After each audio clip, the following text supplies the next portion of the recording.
the noise around us. So next up I'd like to introduce Marta, and who's a consultant from the Carbon Trust Advisory. So her background is a chemical and environmental engineer, and with experience in project management and process optimization. So this is actually a topic that's really interesting to me. So it's leading companies integrate sustainability into everything they do, which I'm really looking forward to hearing about. And we're going to hear about examples and case studies from the Carbon Trust work and how companies are doing to address such risks and opportunities that are being presented in the current market conditions. So I'll introduce you to Marta, and we'll give her a quick round of applause. Thank you. Let's see. Shall I? Is Mike? Can you hear me? Yeah. Yes. Good. All right. So welcome everyone to this session on sustainability in the supply chain. And for those of you who may not have come across the Carbon Trust in the past, I'll do a little short introduction of the organization. So the Carbon Trust's mission is to accelerate the move to a low-carbon, sustainable economy. And part of our work towards the fulfillment of this mission is to work with businesses on their programs, on their sustainability programs, to improve their own operations, their supply chain, or their products and business models.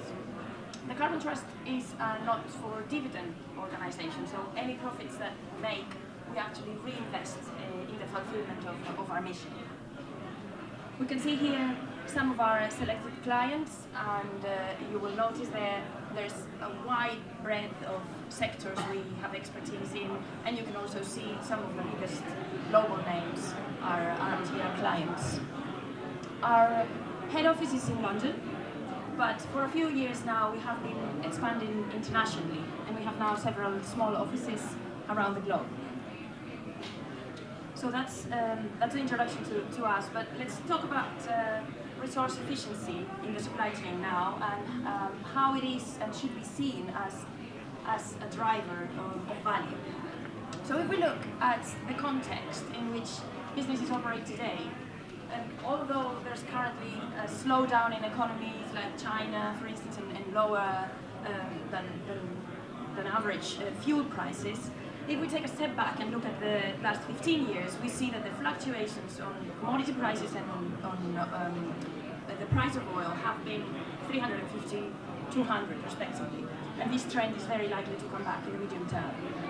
There's also a growing trend for an urbanized, wealthier middle class, and it's predicted that by 2030, the number of middle class consumers will double from today. This will certainly put a lot of pressure on resources and on prices as well.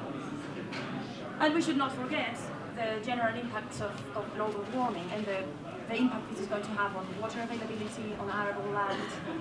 So, considering this context, we do believe that there is a strong case for businesses to invest in supply chain resource efficiency, and that also they can get an edge of competitive advantage here. And I will illustrate this in this session. I want to talk for a minute about Titans or Titanics. This is a report that the Carbon Trust published a few months ago, and it's looking into understanding the current response of businesses to the challenges of resource scarcity and climate change.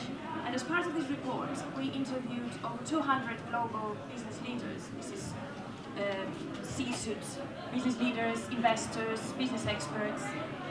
And some of the findings you can see here on the left are very interesting. Over 70% of business leaders believe that there is a bottom line risk to their business due to the direct impacts of climate change. Over 70%. So if this is the case, then why are businesses not a lot more proactive in addressing these challenges? Why are the actions of businesses so short of what is required to address such huge challenges such as climate change and resource scarcity? And I'm sure you can think of many reasons. This obviously lead us to talk about resource constraint in terms of business resources and in terms of the conflicting priorities, lack of customer demand for a robust strategy.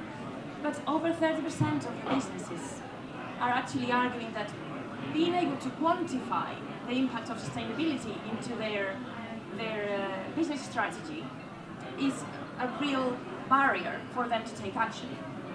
And if we look at this on the operations of a business, this is challenging, but if you also look at the supply chain, you have added complexities to quantify this impact in terms of aligning incentives and building a coherent strategy in the supply chain. So the Carbon Trust has developed a methodology to do exactly that.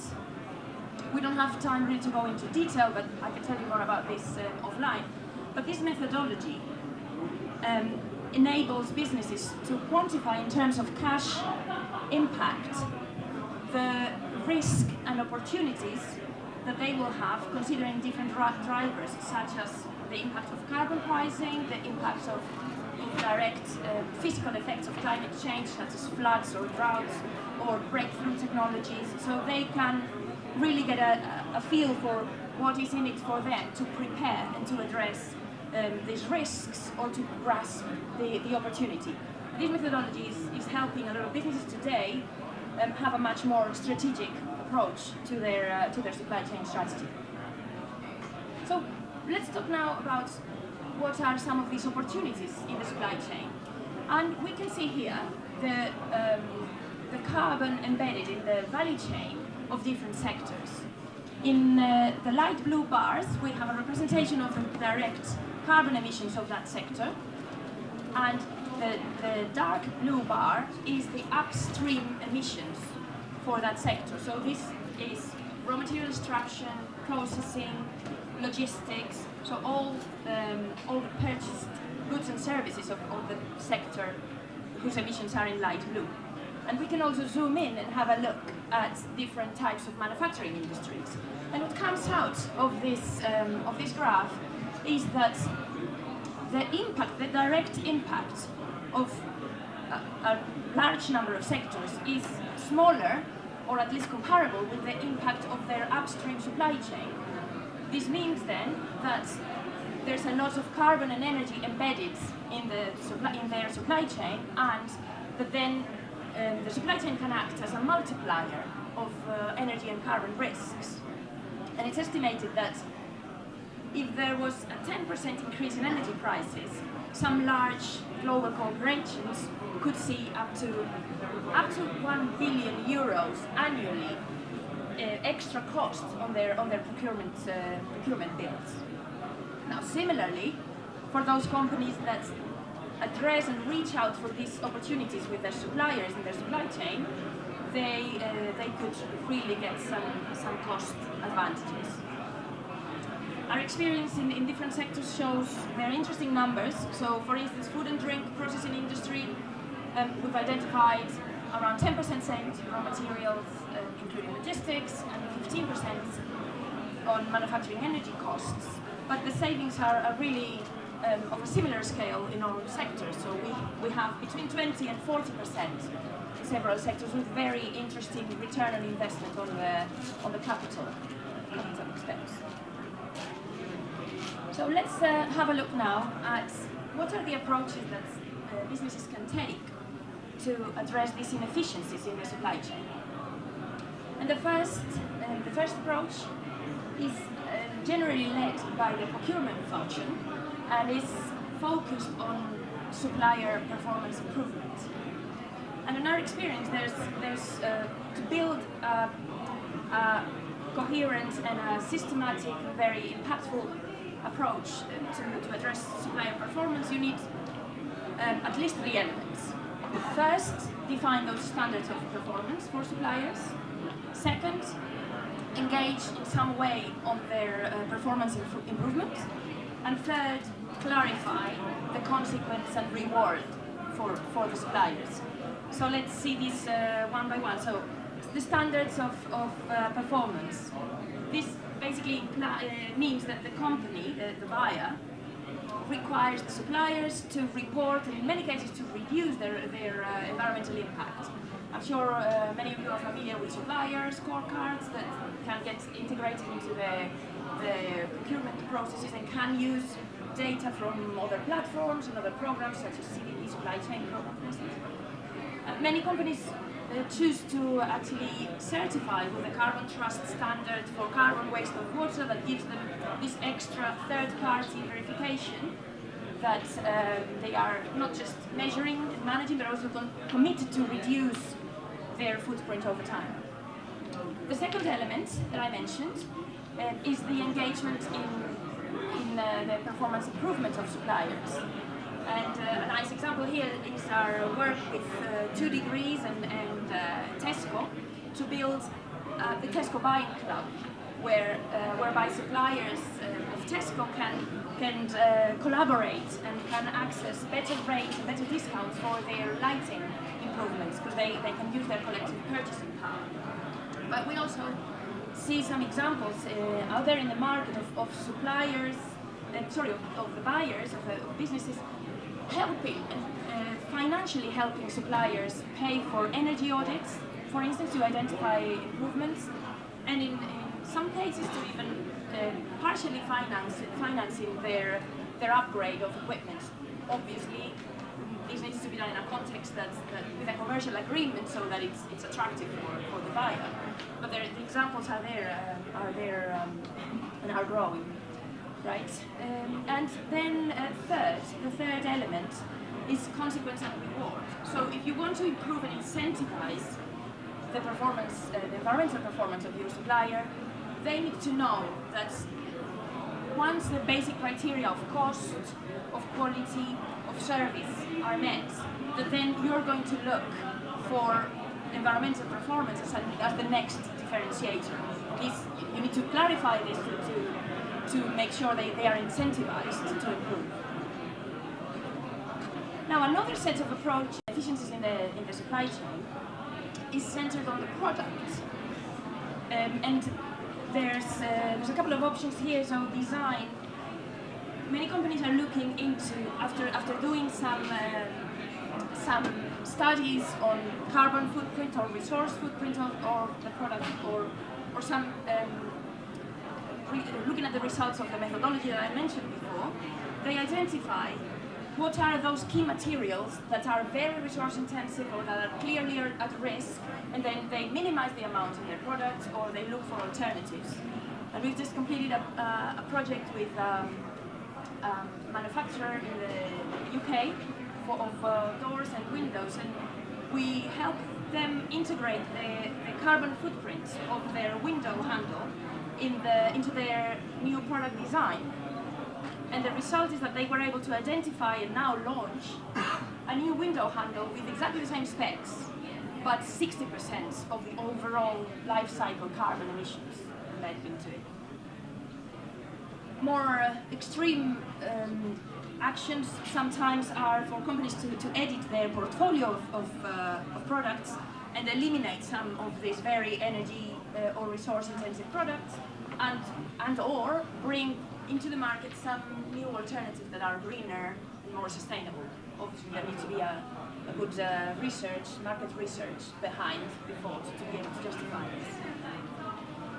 But really, to have a good, sensible and impactful approach to sustainability in the supply chain, both approaches need to be considered: procurement, supplier performance, product, and also with another couple of elements that you can see at the bottom there. So innovation, joint innovation with suppliers is very powerful, extremely powerful, and the GSK Supplier Exchange program, which some of you might be aware of, is a very good example of how this can work in practice.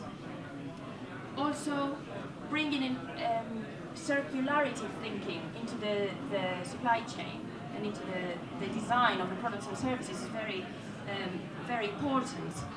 And there are considerations here that are not very exploited today, such as remanufacturing. There's a considerable advantage there for many companies, depending on the product they make, that just has yet to be exploited.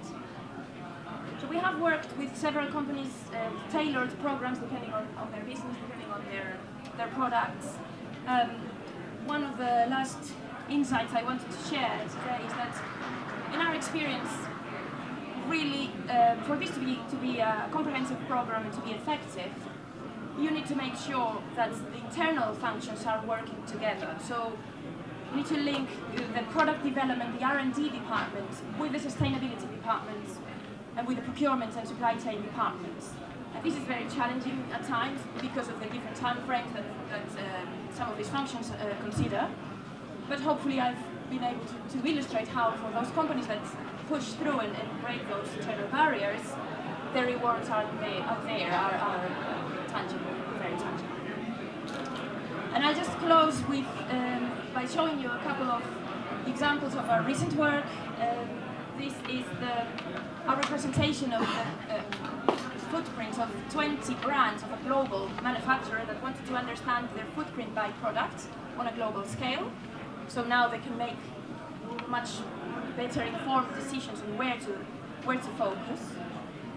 And another example is the work we've done with Borbia, the Irish food board, for footprinting the carbon and identifying cost-saving opportunities for 30,000 dairy and beef farms. And this was actually translated for the farmers into a carbon footprint, which probably is not the way to talk to them, but cost-saving opportunities for them with different measures that they could take. And we have here a screenshot of the Carbon Navigator, which is an application for the farmers.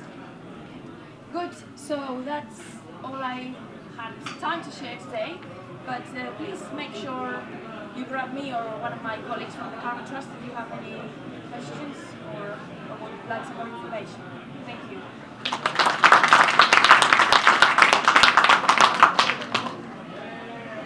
Thank you very much, Marta. That was really fantastic and great to see that sustainability is in the core of everything you do in the business. It's not just one element of the business and something that you can stamp on your website. It's about saving you money and how technology drives that saving. So next up we have